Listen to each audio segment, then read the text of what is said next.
Welcome to the official YouTube channel of Eternia.com. I'm your host AJ, and today we're doing an unboxing and a mini review of the Tweeterhead He-Man and Battlecat Classic Deluxe Maquette statue. Now, this is the first time that I've ever done a statue unboxing on this channel and review, and I couldn't be more excited.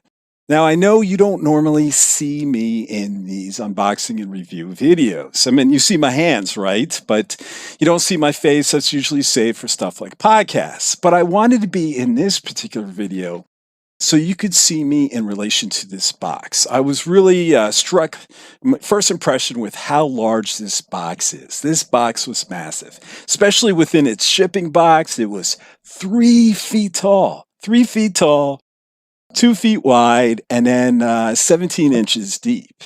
And this thing was huge.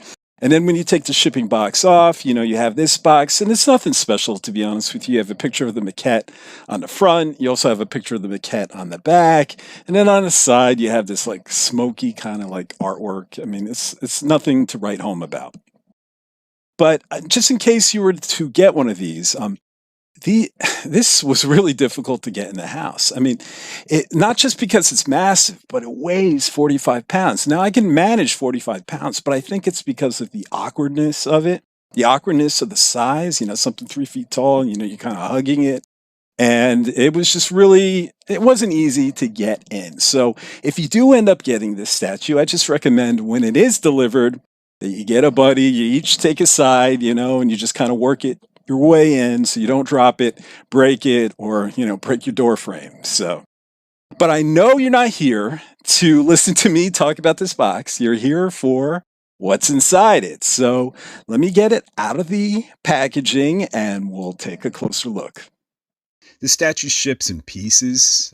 It's packed in styrofoam, and it's up to you, the consumer, to assemble it, starting with its base. And this massive base is just a portion of the jawbridge, the JAW jawbridge of Castle Grayskull. This represents the left half of the bridge. And first, I must say, this does not feel cheap. It feels solid in construction. And look how well it's sculpted, from all its jagged teeth, with all the small details and texturing. And I don't know if it's coming across on camera, but there's lots of shades of green here, and it's really quite brilliantly painted. And if we look at the bottom here, check it out. Tweeterhead, He-Man and Battlecat Classic Deluxe Maquette, limited edition to 1,000 pieces, and this is lucky 218.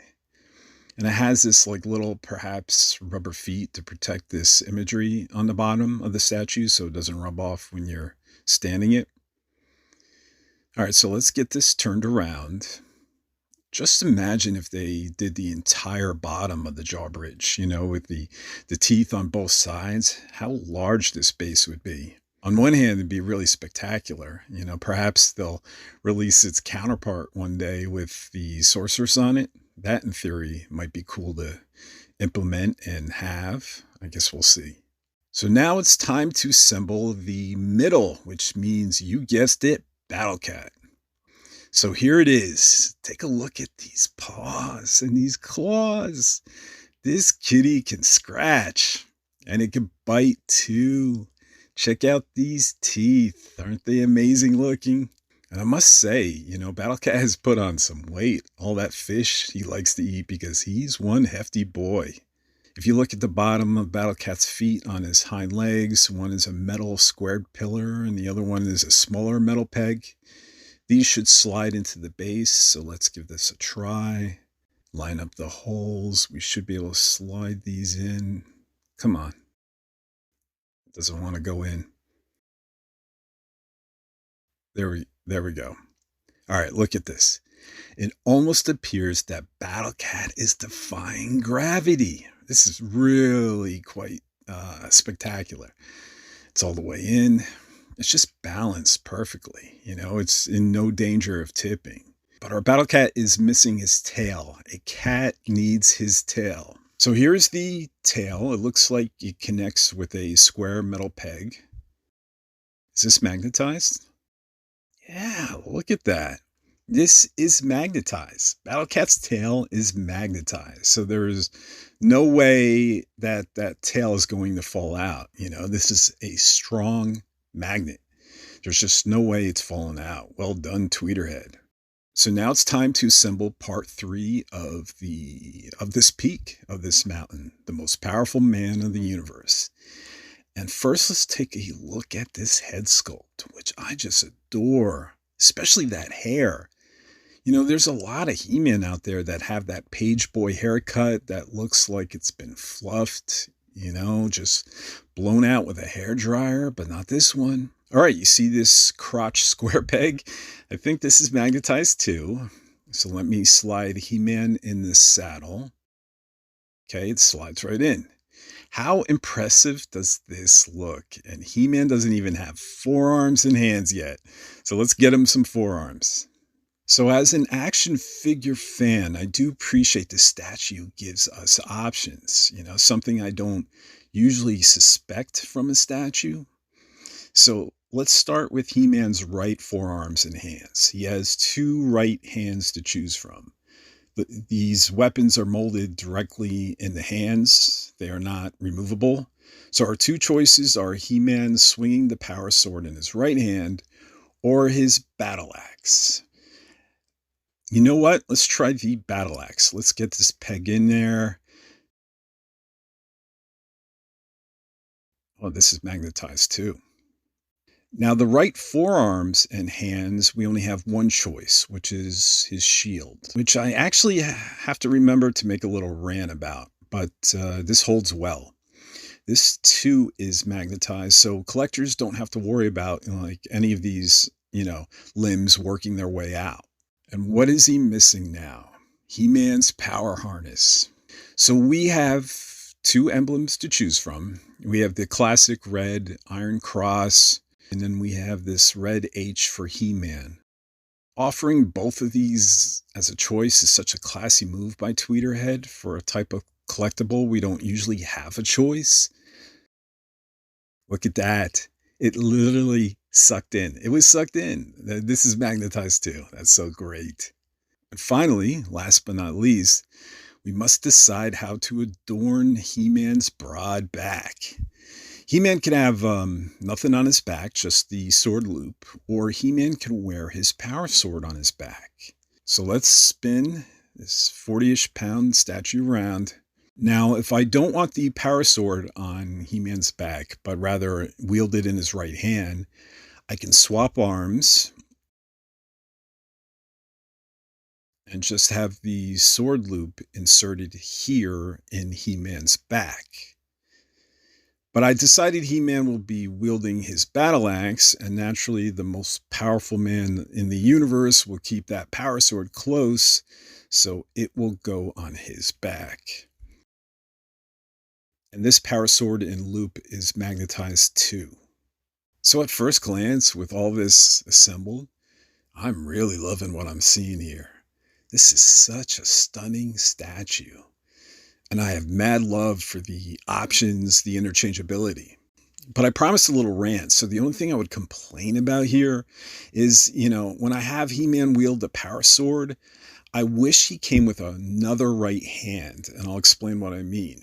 If you were looking at like the Filmation He-Man look, or if you're looking at the Masters of the Universe Revelation He-Man look, and you want this statue to adapt that look, where He-Man is just a sword, no shield, no battle axe, you can give He-Man the sword to wield. That's awesome.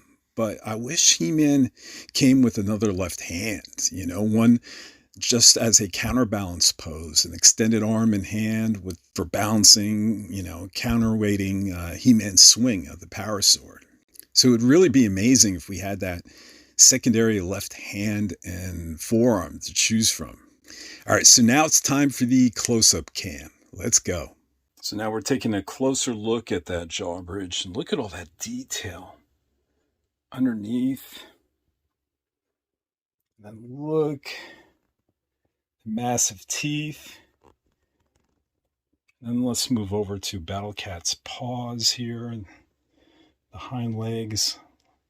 Look at how they're all... Look at the sculpting of the fur. Look at He-Man's boots with those leather straps.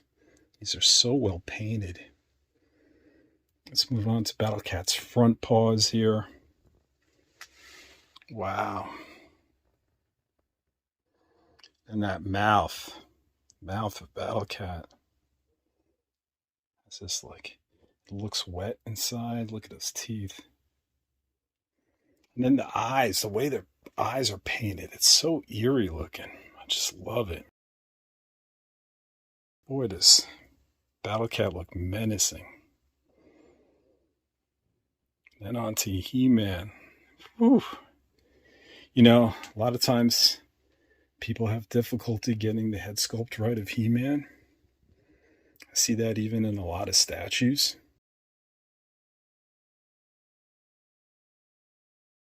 They really nailed it with this one.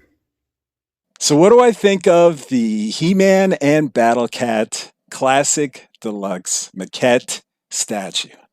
I love this thing, everyone. I love it. I mean, this thing, first, it's so well made, right? It's so well constructed. It's solid. It's heavy. It's not going anywhere. It's so perfectly balanced. And the sculpting is so terrific from the base and these teeth to Battle Cat. Look at all the details with the fur and the claws and the teeth and those inner like molars and stuff like that. It's so great. And then the helmet itself, and then He-Man, right?